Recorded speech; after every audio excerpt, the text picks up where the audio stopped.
Joining me is Gospel Obele. He's the chief economist for Streetnomics, and we'll get into what this means. Now, Gospel, Ponzi schemes happen all over the world. We've seen a rise of them in the past several years, particularly right before COVID and even after COVID, as people's pockets took a hit from the long lockdowns and restrictions. But particularly for Nigeria, what type of Ponzi or pyramid schemes seem to be popular here?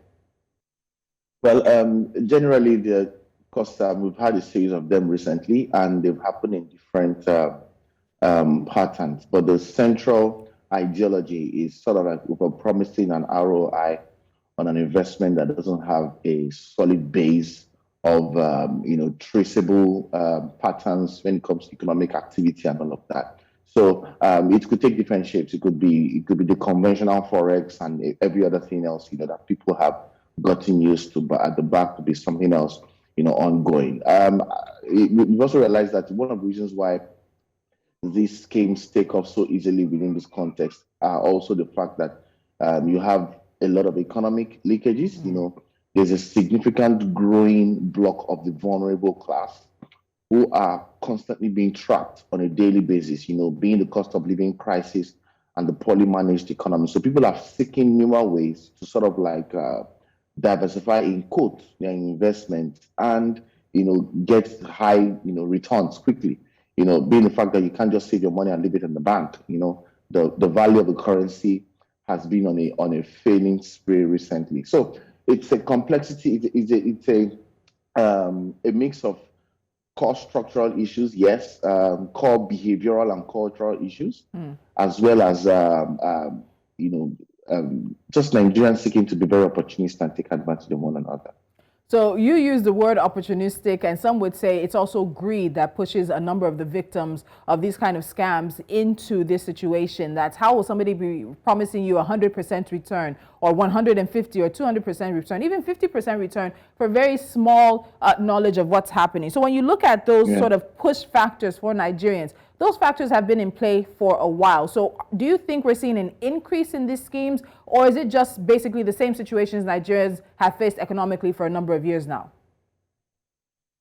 Well, I think there are basically a number of factors have been sort of like incentives to enabling those schemes in the first place. And also to state that even if you take out some of the factors, the cultural and the behavioral factors are very, very important. The average Nigerian is really desperate, and desperate for the good reasons, though. Like I've mentioned several times in my outlook sessions, strategy sessions, that the average Nigerian is optimistic about their personal lives. They're optimistic about their future, but they are not optimistic about their future. They're not optimistic about their lives in the future of the country. They're also optimistic about the country, but they're not optimistic about their future in the future of the country, sort of. So what is happening right now is people are seeking to take the bull by the horn and looking for, in quotes, more creative ways to lock in their investments. Reasons why you see an increase in the form of dollarization of the economy. Reasons why you see investments in real estate and crypto and relatively assets that are believed to hold a form of value over time, better than just saving your money in the conventional Nigerian bank. So it's a comprehensive behavioral and structural issue that has opened us a form of leakage, which serves as intensive for more Ponzi schemes and all of that. So that's a very big deal here. Plus the fact that there's a low consumer awareness, there is low market literacy, the fact that we have a lot of educational institutions and all that in Nigeria. There's still a lot of market illiteracy or financial illiteracy, in context. So rumors spread more than evidence-based research in Nigeria. So in fact, in many other parts of Africa, not just Nigeria alone. So our citizens are not self-aware. We do not question things. We rather latch more on just humor and gossip than data-driven and all of that. So it's a complex web of incentives that have enabled the current growth in Ponzi schemes and the likes here. So a report says that Nigerians lost an estimated 300 billion naira to Ponzi schemes in the past 5 years. And when you look at that cost of what it means for the economy and as well as the Nigerians, unfortunately, who have fallen victim, it's difficult to estimate in naira or even dollar terms. But there's a cost to it, both a tangible and intangible cost to these sort of leakages that go out through the Ponzi and pyramid scheme. So what's that cost? That's money that is not in businesses, money that's not in the market. What does it mean for us?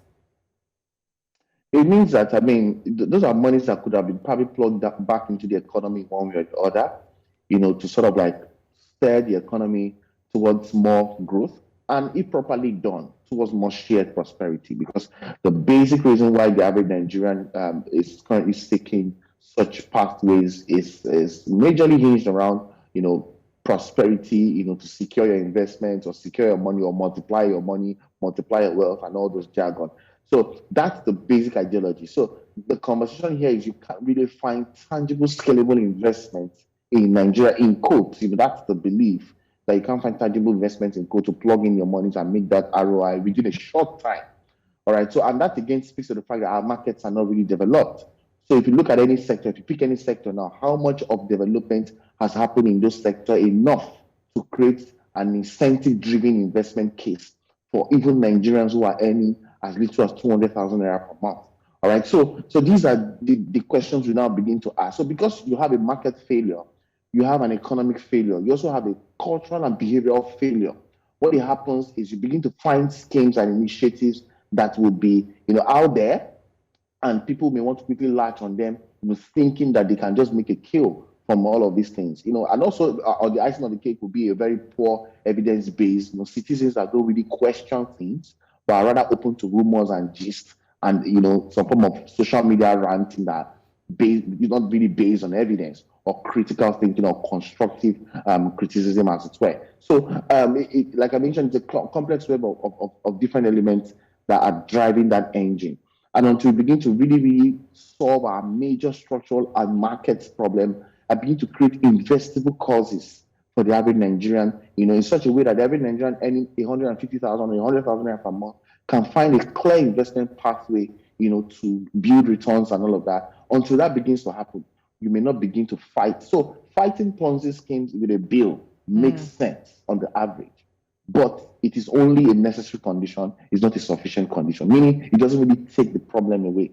People would wake up tomorrow with another incentive and find newer ways to beat these things that the Senate has introduced.